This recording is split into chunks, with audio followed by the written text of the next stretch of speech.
Let us understand the drawback once again through an example.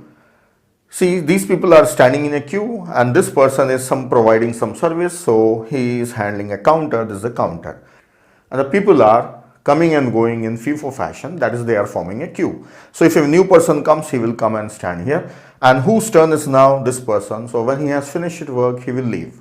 Let us see what happens if this person is leaving the queue. His work has finished, so he is leaving the queue. If the person is going out from the queue, means it is a delete. So let us see what happens. If this person goes out, so this is deleted, then this space is free. So this space should be occupied. So usually what happens if the people are in the queue, if a person goes out, all people will move one step forward. All will move. So this person will move here and he will come to his place and he will come to his place and this person takes his place. So they all will shift because this person has gone. This person is not there in the queue. So this place is free. So all will move. How many steps are taken when the one person has stepped out from the queue? How many steps are taken? N steps are taken. As many people are there in the queue. So the time for deletion is N. Yes, because N people are moving forward. So they are shifted.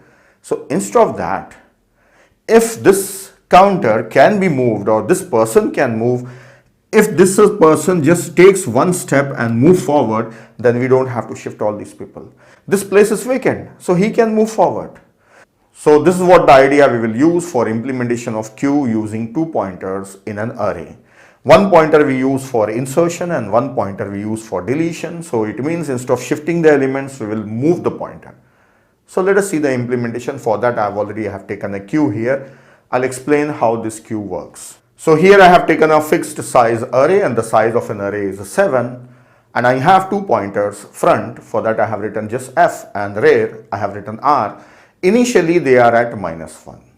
So initially front and rear both are at -1. So it means there is nothing in the queue and queue is empty. Queue is empty.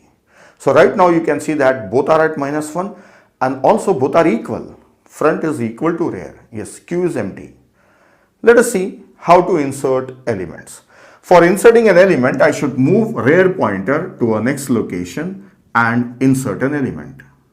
So it's so simple for inserting an element. Now I will insert next one more element. So just increment rear pointer, move it to the next location and insert an element.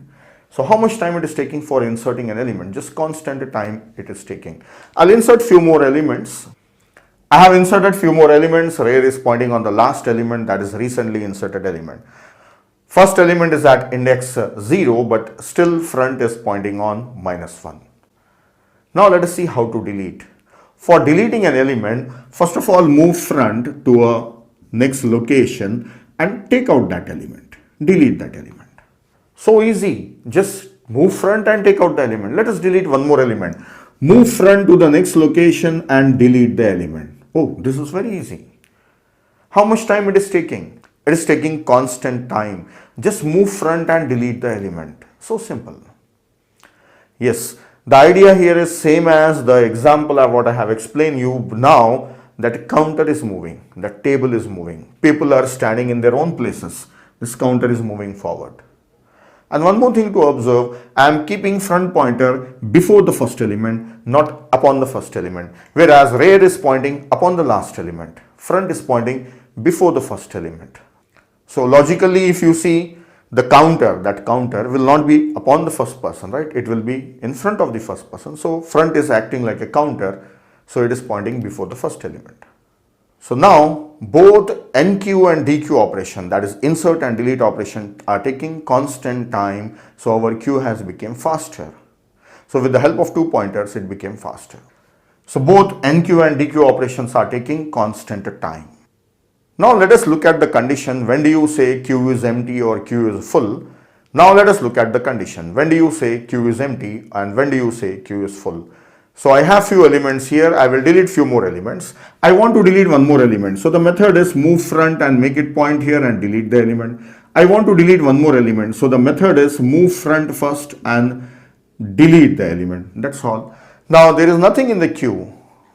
Queue is empty. So what is the condition when queue is empty? Front and rear both are equal. So front is equals to rear is the condition for Q empty. Initially also when front and rear were pointing here at -1, they were equal. So whenever they are equal means Q is empty. So empty condition is if front is equals to rear. So right now it is empty, right? We have to see full condition. But before that I want to show you one thing. Just watch here. Suppose I am having already two elements, 10 and 12.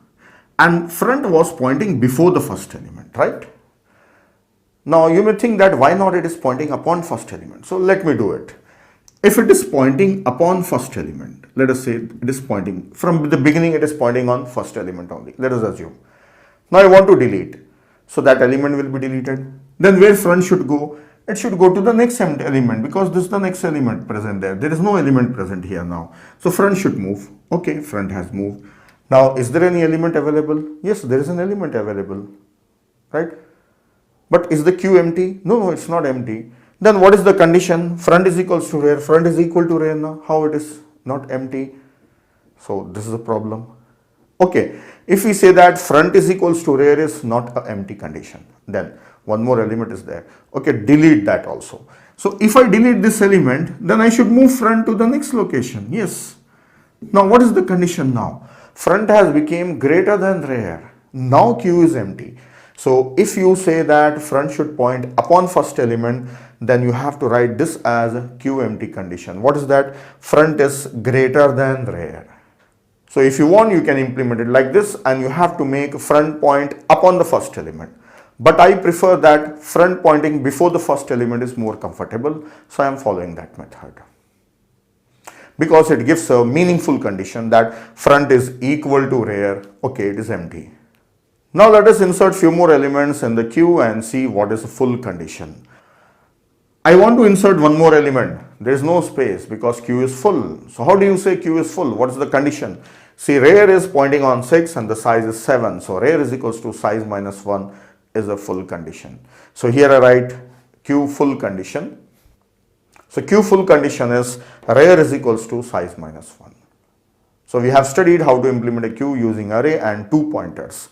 So two pointers initially they are at -1 and we always use rear pointer for inserting, front pointer for deletion. Front pointer points before the first element, that location we keep it as empty.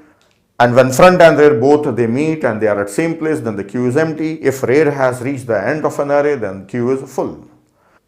Now we will look at implementation, that is program code we will look at.